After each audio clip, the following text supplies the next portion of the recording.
ইফতারিতে যারা ভাজা পোড়া খেয়ে থাকেন, আপনার কি জানেন ভাজা পোড়া দিয়ে ইফতার করলে আপনার দেহের সাথে কি ঘটতে পারে?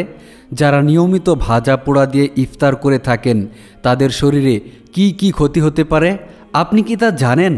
অনেকেই এমন আছেন যারা পেঁয়াজু, বেগুনি চপ, আলু চপ, ছোলা বুট, চিকেন চপ, মুড়ি ইত্যাদি দিয়ে ইফতার করে থাকেন।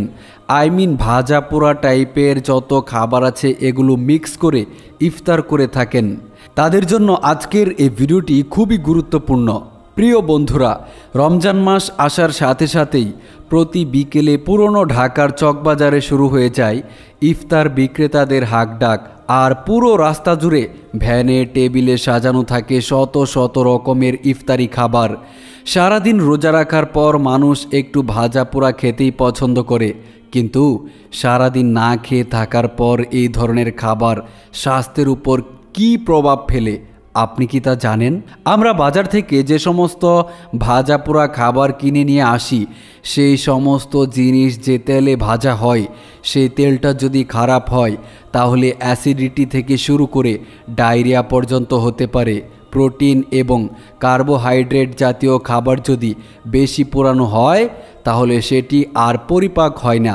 তবে শুধুমাত্র দোকানের ইফতারি নয়, রমজানে বাসায় বানানো ইফতারিতেও থাকে ভাজা পোড়ার প্রাধান্য। ইফতারের সময় লক্ষ্য রাখতে হবে যে শরীরে যেন প্রয়োজনীয় পুষ্টি উপাদানের অভাব না হয়, আর সেজন্য একটি সুষম খাদ্য তালিকা তৈরি করতে হবে। আমাদের শরীরের প্রয়োজনীয় ক্যালোরি আসতে হবে সুষমভাবে। আমিষ, চর্বি এবং শর্করা সবগুলো থেকেই আসতে হবে।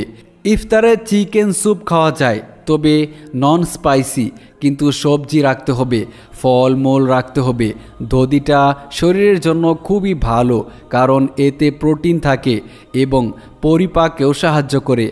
এমন খাবার খেতে হবে যা সহজে হজম হয়ে যায়।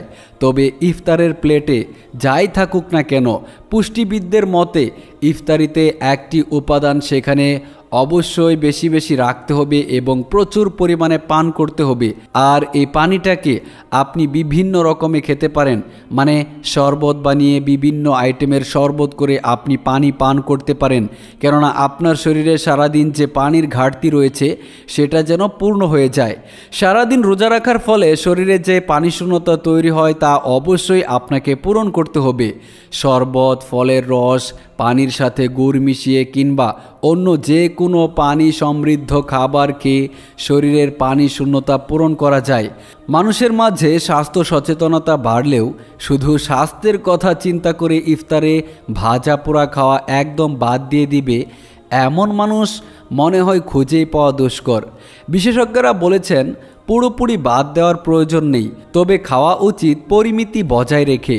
রমজানের মূলনীতিতেও আছে যেই সংযমের কথা। ভিডিওটি শেয়ার করে সবার মাঝে ছড়িয়ে দিন যাতে করে মানুষের উপকারে আসে। ভালো থাকবেন। আসসালামু আলাইকুম ওয়া রাহমাতুল্লাহি ওয়া বারাকাতুহু।